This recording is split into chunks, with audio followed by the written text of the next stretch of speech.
I never expected a charity gala to change my life, but that's exactly what happened on the night my fiance's father collapsed. I was in the middle of analyzing gene sequences at my lab when Jasper's call came through. Marley, you need to come to St. Michael's Hospital right now. His voice cracked. He just went down during his speech. They're saying it might be his heart. I'm Marley Finch, and until that moment, my biggest concern had been finishing my research paper on genetic markers before the deadline. Now, as I rushed through the hospital's automatic doors 20 minutes later, that seemed laughably unimportant. The emergency room waiting area was a scene of controlled chaos. Jasper's mother, Lorraine, paced in her designer gown, her perfectly manicured fingers clutching her phone. She barely acknowledged my presence with a slight nod. Typical. Jasper stood when he saw me, his bow tie hanging loose around his neck. They're running tests, he said, pulling me into a tight hug. God, Marley, One minute he was thanking everyone for supporting the foundation, and the next. He's in good hands, I assured him, though my stomach churned at the sight of his pale face. I'd never seen Jasper this shaken before. A doctor emerged from the treatment area, her expression grave. Mrs. Caldwell, your husband's condition is critical. His kidneys are failing, and we've detected severe damage to his liver. Lorraine's hand flew to her throat. But how? Reggie's always been healthy. We're still running tests, but right now our primary concern is finding a compatible donor. Given the urgency, family members would be our best option. I'll do it, Jasper said immediately. Whatever he needs. The doctor nodded. We'll need to run compatibility tests. If you'll come with me. As Jasper followed the doctor, Lorraine finally turned her full attention to me. This is a family matter, she said, her voice low and clipped. Perhaps you should head home. Before I could respond, my phone buzzed. It was my mom, Evelyn. Everything okay, honey? You left the apartment in such a rush. Reggie Caldwell's in the hospital, I said, moving away from Lorraine. It's pretty serious. There was a long pause. Oh, just that one syllable. But something in my mother's voice made me frown. Do they know what's wrong? Organ failure. They're testing Jasper now for compatibility. Another pause. Marley, maybe you should. Dr. Anderson to emergency stat. The overhead announcement cut through our conversation. I watched as medical staff rushed toward the treatment area. Mom, I have to go. I'll call you later. I hung up just as Jasper returned, looking confused. They're saying something's weird with my blood work. They need to run more tests. My research brain kicked in. What kind of weird? I don't know. Something about blood types not matching up right. He ran his hands through his hair. I can barely think straight. As a geneticist, that detail snagged my attention. Blood types follow clear inheritance patterns. It's basic genetics. But before I could ask more questions, alarms started blaring from Reggie's room. The next few hours passed in a blur of medical terms and worried conversations. By morning, Reggie was stable but critical. Jasper had fallen asleep in an uncomfortable chair, and Lorraine had retreated to make phone calls. I sat there, watching the sunrise through the window, when Felicity, Jasper's aunt, arrived. She took one look at the scene and went pale. How bad, she whispered. He needs a transplant, I said. They're having trouble finding a match. Felicity's eyes darted to Jasper's sleeping form, then back to me. No match yet. Something about her tone made me look at her more closely. She wouldn't meet my eyes. Is there something I should know? I asked quietly. She straightened her shoulders. No, of course not. I should go check on my sister. But as she walked away, I couldn't shake the feeling that I'd just witnessed the tip of something much bigger. Between my mother's odd reaction, Jasper's blood work issues, and now Felicity's strange behavior, my scientific mind was starting to piece together a puzzle I wasn't sure I wanted to solve. After 36 hours at the hospital, Jasper finally agreed to come home and rest. The drive back to our apartment was silent, heavy with unspoken worries. I kept thinking about those blood test results, but every time I opened my mouth to ask about them, I saw the exhaustion in Jasper's face and stopped myself. Our apartment felt different somehow. The engagement photos on the walls seemed to mock us with their carefree smiles. Jasper headed straight for the shower while I called my mom. I'm coming over, she said before I could protest. You both need a proper meal, and I've got leftover lasagna. 20 minutes later, my mother arrived with enough food to feed an army. She took one look at Jasper, freshly showered but still looking lost, and went into full nurse mode. "Sit," she commanded. "When was the last time you ate something that wasn't from a vending machine?" Jasper managed a weak smile. "I honestly can't remember, Evelyn." As my mother busied herself in the kitchen, I noticed how her hands shook slightly while handling the dishes. Something was off. Mom was usually rock solid in a crisis.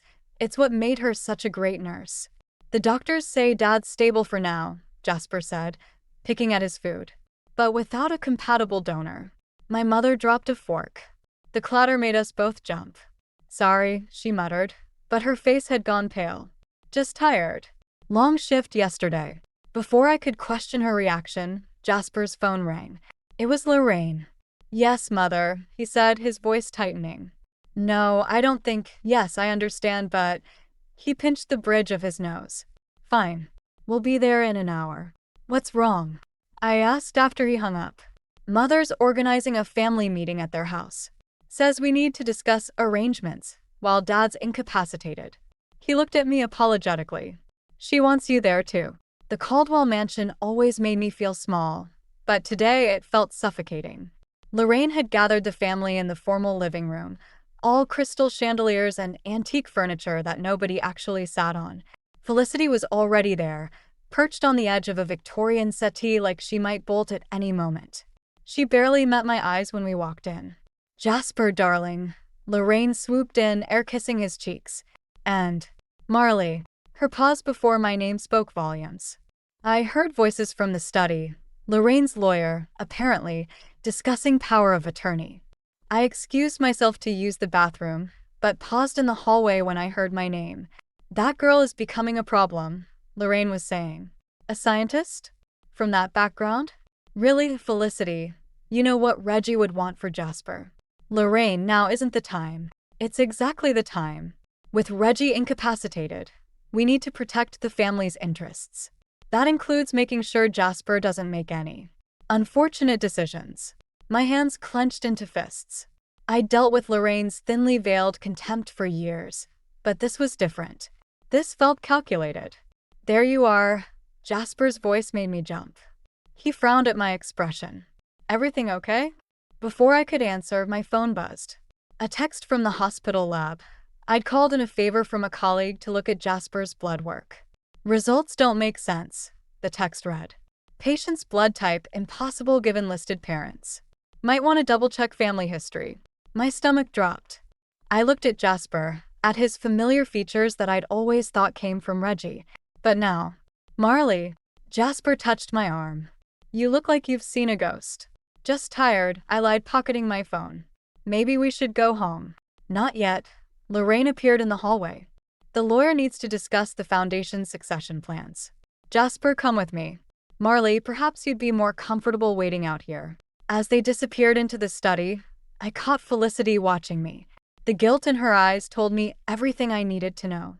Something was very wrong with the Caldwell family tree, and I was beginning to suspect it had roots in my own past. The scientist in me needed answers, but the woman who loved Jasper was terrified of what those answers might reveal. The lab results haunted me for days. I couldn't sleep, couldn't focus at work, and definitely couldn't look Jasper in the eye without feeling like I was betraying him somehow. Finally, I called Tess and asked her to meet me at our usual coffee spot. "You look like hell," she said, sliding into the booth across from me. I pushed my laptop toward her. "Look at these blood type results. Tell me I'm not crazy." Tess, a medical researcher herself, studied the screen. Her eyebrows shot up. "This can't be right. If these are Jasper's results, and Reggie's his father." She trailed off, frowning. "Exactly. It's genetically impossible." "Holy shit."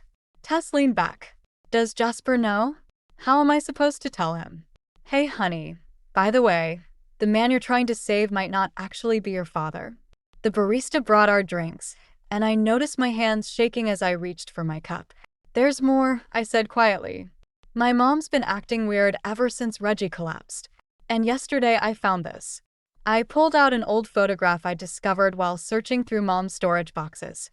It showed a much younger version of her at what looked like a company party. She was standing next to Reggie Caldwell, and they were looking at each other in a way that made my stomach turn. "No way," Tess whispered. My phone buzzed. Another text from Lorraine about wedding planning. She'd been oddly insistent about moving up the date, claiming we should do it while Reggie was still well enough to attend. "She knows something," I said. "Lorraine's been pushing hard to either break us up or rush us to the altar." "Why?" "Maybe she's worried you'll figure it out." Tess took another look at the photo. "When was this taken?" 30 years ago. Mom was working as a nurse at Reggie's first store location. Just then my phone rang. It was Jasper. "You need to come to the hospital," he said, his voice tight. "Mother's trying to convince Dad to change his will while he's on medication. It's getting ugly." I arrived to find Lorraine and Felicity in a heated argument outside Reggie's room. Jasper stood between them, looking lost. "He's not thinking clearly," Lorraine was saying. "The medication is keeping him alive," Felicity shot back.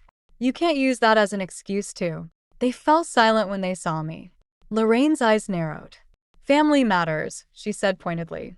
"I am family," I replied, surprising myself with my steadiness. "Or I will be soon." "Will you?" Lorraine's smile was razor-sharp. "Are you sure about that?" "Mother," Jasper warned, but I was already moving past them into Reggie's room. He looked worse than before, pale against the hospital sheets. His eyes opened when I approached. "Marley," he said weakly, "I need to tell you." "Not now, darling," Lorraine interrupted, suddenly beside me. "You need your rest." But Reggie grabbed my hand, his grip surprisingly strong. "Your mother," he started. "That's enough." Lorraine's voice cracked like a whip. Felicity stepped forward. "Lorraine, maybe it's time. Get out." Lorraine pointed at the door. "All of you out." As we filed into the hallway, I caught Felicity's arm. What was he trying to tell me about my mother? She pulled away, but not before I saw tears in her eyes. "Ask Evelyn about the summer of '93, she whispered. "Ask her about the company picnic." Back in the hallway, Jasper was staring at his phone. "The lab sent over more test results," he said. "They're saying..." He looked up at me, confusion clouding his features. "They're saying I can't be a donor because there's no genetic match." "How is that possible?" Behind him, I saw Lorraine's face go white. Our eyes met, and in that moment, I knew she'd been keeping this secret for 30 years. The truth was right there, waiting to destroy everything, and I was the one holding the match. I spent 3 days avoiding Jasper's calls while I tried to figure out what to do with the truth burning a hole in my pocket. The old photo of Mom and Reggie sat on my desk like a ticking bomb, while dozens of unanswered messages filled my phone. Finally, Jasper showed up at my lab. "You can't just disappear on me," he said, his voice tight with hurt. "Not with everything that's happening." I couldn't meet his eyes. Instead, I stared at the genetic analysis on my computer screen, the one that proved what I'd suspected since that day in the hospital. "Talk to me, Marley. What's going on?" Before I could answer, my phone buzzed. Lorraine's name flashed on the screen. I declined the call, but seconds later, a text appeared. "We need to discuss what you think you know." "Why is my mother texting you?" Jasper asked, frowning at my phone. "Because she's trying to protect her lies," I muttered, then immediately regretted it when I saw his expression. "What lies?" The lab door opened, and Tess walked in, freezing when she saw us. "Oh, sorry, I didn't." "No, stay," I said quickly. Having her there made me braver somehow. "I need to show Jasper something anyway." My hands shook as I pulled up the blood type analysis. "The reason you can't be a donor for Reggie. It's not just a simple mismatch." "Marley," Tess warned, but I couldn't stop now. "These markers show a complete genetic impossibility. According to this data, Reggie can't be your biological father." The silence that followed was deafening. Jasper stared at the screen, then at me, his face draining of color. "That's impossible," he whispered. "There must be a mistake." I ran the tests 3 times. I reached for the old photograph. And then I found this. Jasper took the photo, his hands trembling slightly. "When was this?" "Summer of '93. 9 months before you were born." The lab door burst open. Lorraine stood there, breathing hard like she'd run all the way from the parking lot. "That's enough," she snapped. "Jasper, come with me." "Now." "Did you know?" Jasper's voice was barely audible. "All this time, did you know?" Lorraine's face hardened. This isn't the place. It's a simple question, Mother. Did you know? Everything I did was to protect you, she said, her composure cracking. To protect our family name. By lying to me my entire life? Jasper's laugh was hollow. Who is my real father? Lorraine's eyes darted to the photo in his hands, then to me. This is your fault, she hissed. You couldn't leave well enough alone, could you? Just like your mother, always destroying everything she touches. What does my mother have to do with this? I demanded, but something in Lorraine's expression made my blood run cold. Ask her about Thomas Bennett, she said, her voice dripping with venom. Ask her what really happened the night he disappeared. The name hit me like a physical blow. Thomas Bennett, I'd seen it before in old newspaper clippings I'd found while researching the Caldwell family history. He'd been Reggie's business partner until he vanished without a trace 30 years ago. Jasper looked between us, his world visibly crumbling. I need some air, he muttered, heading for the door. Jas, wait. I reached for him, but he pulled away. Don't, he said. Just don't. After he left, Lorraine turned to me with a smile that didn't reach her eyes. You wanted the truth? Congratulations. Now we all get to live with it. She walked out, leaving me standing there with Tess, the weight of unspoken secrets threatening to suffocate me. Thomas Bennett, I said quietly. Why does that name feel important? Tess was already typing on her computer. Because according to this old article, he was last seen leaving a meeting with Reggie Caldwell and a nurse named Evelyn Finch. My mother. The night before she left town, pregnant with me. The truth wasn't just uncomfortable anymore. It was dangerous. I found my mother in her garden, methodically pulling weeds like her world wasn't about to implode. The newspaper clipping about Thomas Bennett felt heavy in my pocket. Who was he? I asked without preamble. Mom's hands stilled in the dirt. She didn't turn around. Who? Thomas Bennett. Reggie's missing business partner. The man who disappeared the night before you left town, pregnant with me. The trowel in her hand clattered to the ground. When she finally faced me, her expression was one I'd never seen before. Raw fear. Where did you hear that name? Lorraine Caldwell seemed pretty interested in what you might know about his disappearance. Mom stood slowly, brushing dirt from her knees. Come inside. In her kitchen, she pulled a dusty box from the top shelf of her pantry. Inside was a stack of letters, all addressed to Thomas Bennett. He was your father, she said quietly. And he was going to leave everything, his family, his share of the business, to be with us. Her hands trembled as she sorted through the letters. The night he disappeared, he was meeting with Reggie to sign over his part of the company. I was supposed to meet them afterward, but when I got there, she swallowed hard. There was blood in Reggie's office. Not much, but enough. My phone buzzed, another message from Jasper. We need to talk. About everything. Did Reggie kill him? I asked, my voice barely a whisper. I don't know. Mom's eyes filled with tears. But Lorraine was there that night too. She saw me outside the office. The next day, she came to my apartment with an envelope full of cash and a warning. Leave town or she'd tell the police I was involved. So you ran. I ran to protect you. She grabbed my hand. Marley, you need to stop digging. These people, they're dangerous when they're cornered. My phone buzzed again. This time it was Felicity. Meet me at the hospital. There's something you need to see. I have to go, I said, standing. Marley, please. Did you ever think that maybe the truth would protect me better than lies? At the hospital, I found Felicity in Reggie's room. He was asleep, machines beeping steadily around him. Look at this, she said, handing me a folder. Inside were more blood test results, not Jasper's but Reggie's. These patterns, I muttered, scanning the data. They're similar too. To yours, Felicity finished. I had the lab run a comparison. Marley, Reggie isn't just Jasper's uncle. He's your father. The room spun. That's impossible. My father was Thomas Bennett. That's what Evelyn believed. But Reggie, he and your mother. It was before Thomas disappeared. A harsh laugh from the doorway made us both jump. Lorraine stood there, her perfect makeup unable to hide her fury. So now you know, she said. The great Reggie Caldwell, sleeping with his partner's girlfriend while playing the devoted family man. And you, she pointed at me, You're the living proof of his betrayal. Does Jasper know? I asked. Know what? That his fiancé is his cousin? That his whole life is built on lies. Lorraine's smile was cruel. Not yet. But imagine what it would do to him. You can't. Can't what?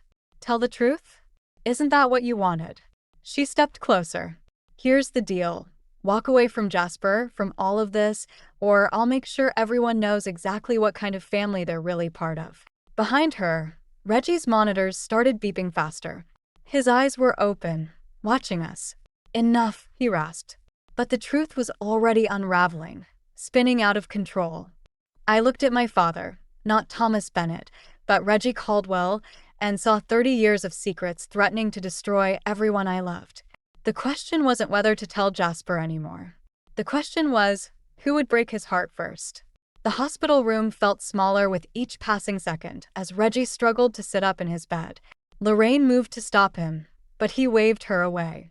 Get out, he wheezed. Both of you. I need to speak with Marley alone. Lorraine's face twisted. You're not thinking clearly.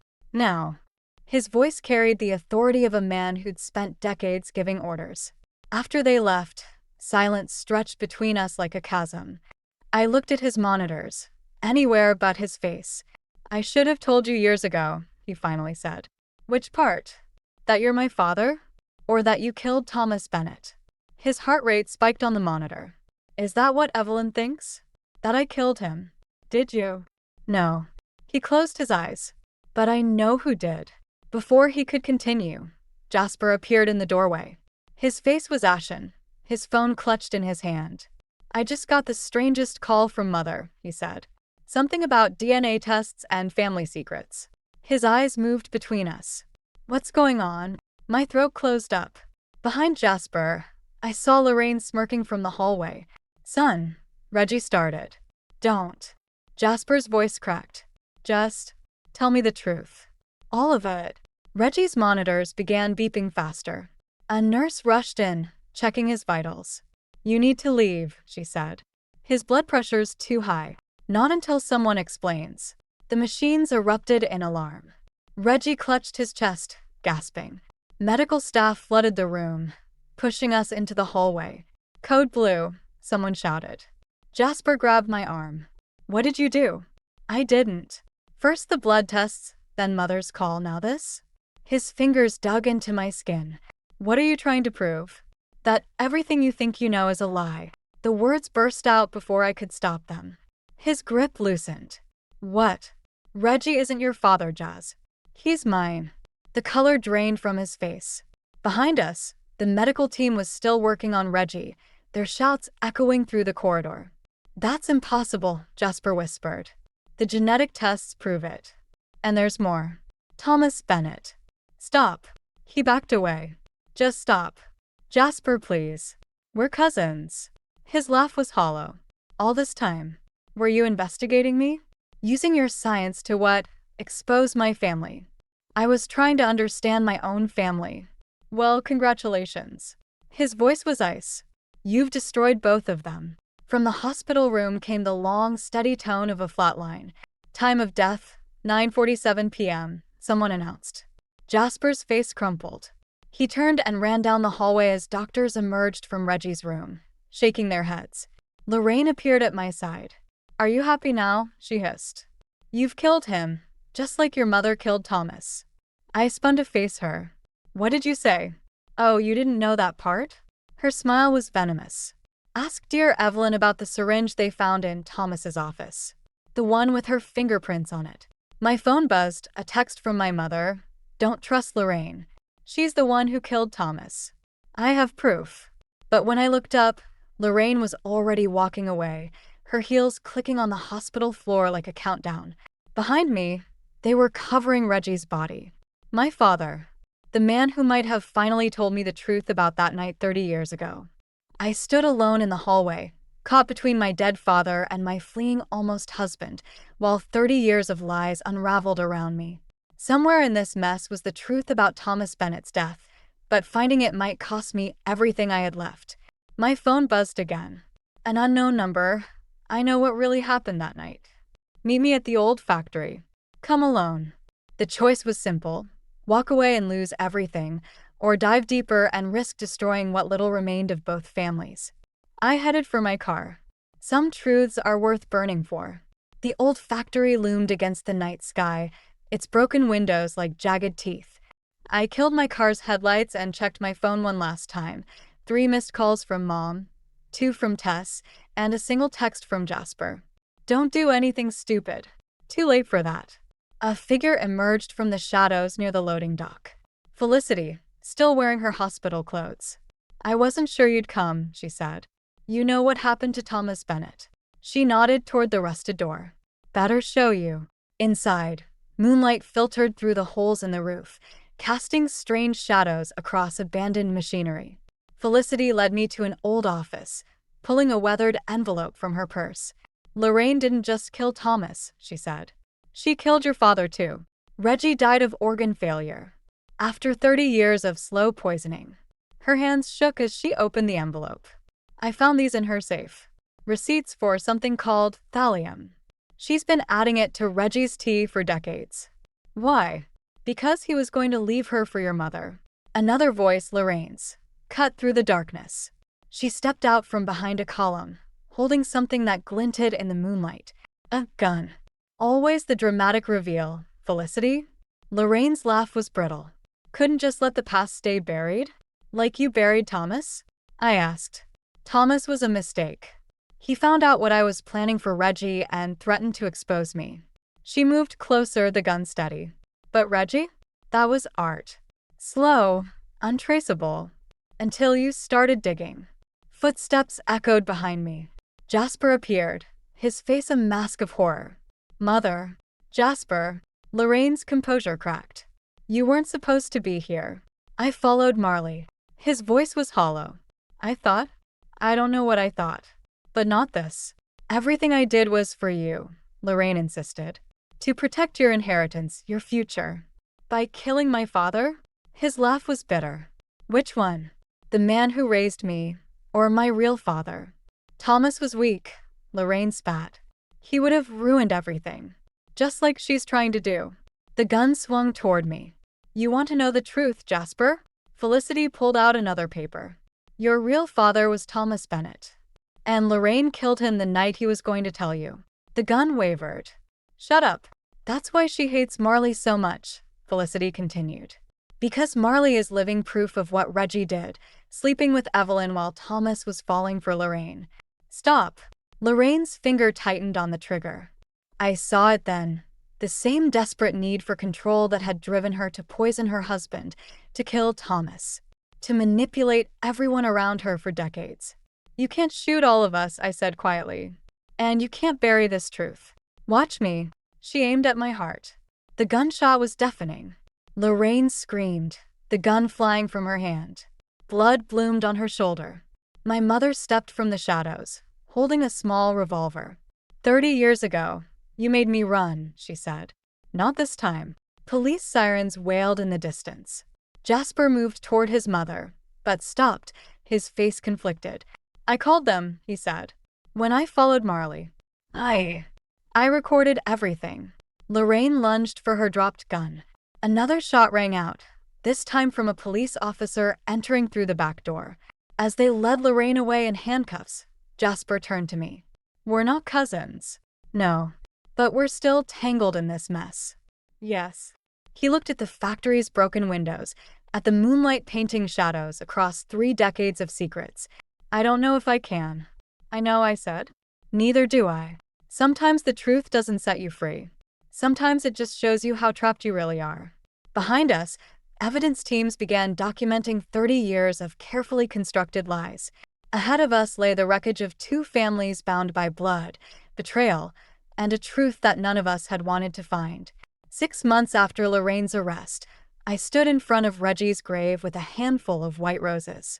The autumn wind scattered leaves across the fresh dirt of Thomas Bennett's newly discovered remains, finally laid to rest in the plot next door. Ready? Jasper's voice was soft behind me. I nodded, placing the roses on both graves. We hadn't spoken much since that night at the factory, both needing time to process the wreckage of our shared history. But yesterday, he'd called. They're reading the will today, he said now, hands in his pockets. You should be there. The lawyer's office felt too small for the weight of everything that had happened. Felicity sat quietly in the corner while my mother held my hand. The envelope the lawyer produced bore Reggie's signature, dated just hours before his death. To my children, he began, both the one I raised and the one I should have. I squeezed Mom's hand as the lawyer detailed Reggie's final wishes. The eco-friendly store chain would be split equally between Jasper and me. But it was the second envelope that changed everything. In the event of my death, the lawyer read, this evidence should be turned over to the authorities. Inside were documents proving Lorraine had been embezzling from the company for years, funneling money into offshore accounts. The final piece of revenge from a dying man. He knew, Jasper said quietly, about the poisoning. He was gathering evidence all along. After the reading, Jasper and I walked through the park where we'd had our first date. The autumn colors reminded me of that night, before we knew we were part of a tragedy 30 years in the making. I found my father's journals, Jasper said suddenly. Thomas Bennett's, I mean. He wrote about you, about hoping to be there when you were born. My throat tightened. What are we supposed to do with all this?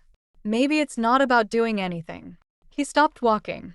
Maybe it's about accepting that our parents were just people, making terrible decisions out of love and fear and jealousy.